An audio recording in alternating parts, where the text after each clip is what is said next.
follow for more chemistry lectures. I still remain as Dr. D.I.Ju. In my previous video, I discussed about the significance or the importance of chemistry to life.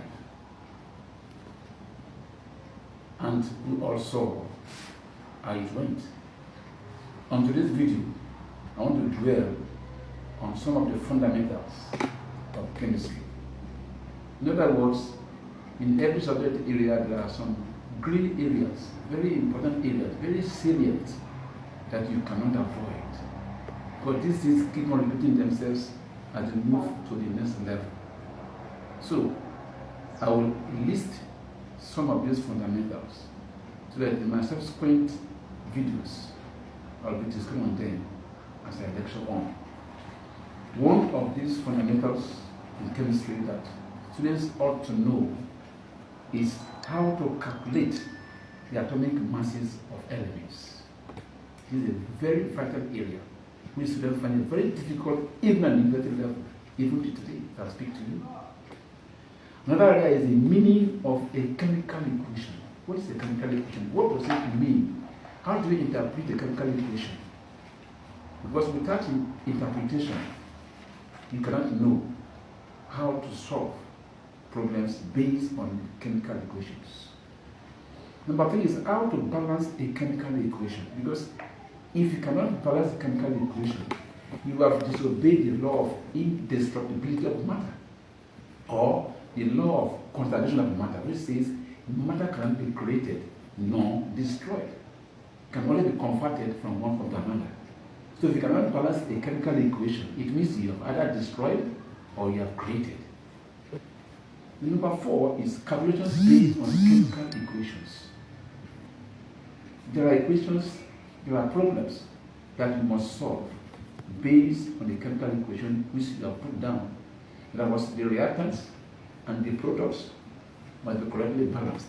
Then you can now calculate certain problems based on the chemical equation. Number 4 is volumetric analysis. This is a practical aspect of chemistry.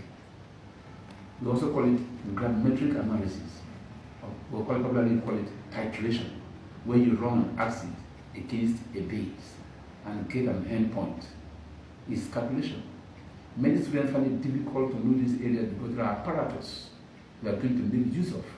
And the dexterity of your finger in using these things are very, very important. Some students are in university because they do not have the background from secondary school. They find it difficult while they are there. So it's very important.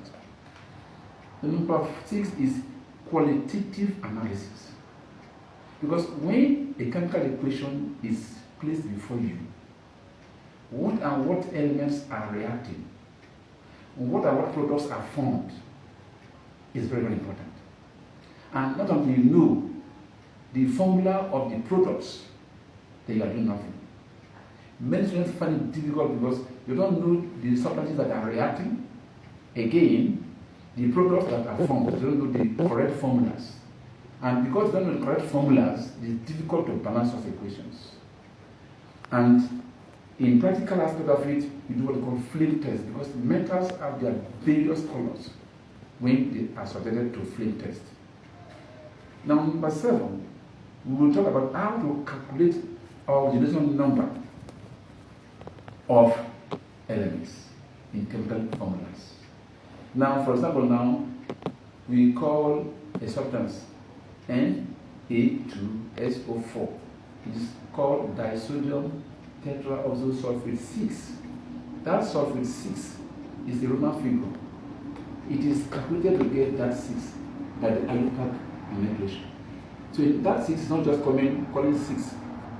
So it is calculated to get it. For example, again, we have trioxonitrate 5 acid. Nitrogen there is exhibiting ON of 5. It is calculated to get it. So that's another fundamental area that students ought to know. Then number 8, we're talking about the meaning and the importance of the IUPAC nomenclature. IUPAC nomenclature tells us everything about a particular chemical compound, unlike the trivial names like old names. Like now, for example, now calcium chloride. You see? But like when you say tetraoxosulfate 6 acid, it's telling you all the elements and the number of atoms in that compound per se. But this compound is called sulfuric acid. That is the old name, or we call it trivial name. In the trivial name, source parameters are not given. But the impact molecule will explicitly tell you how many atoms of each element that is present in that chemical compound.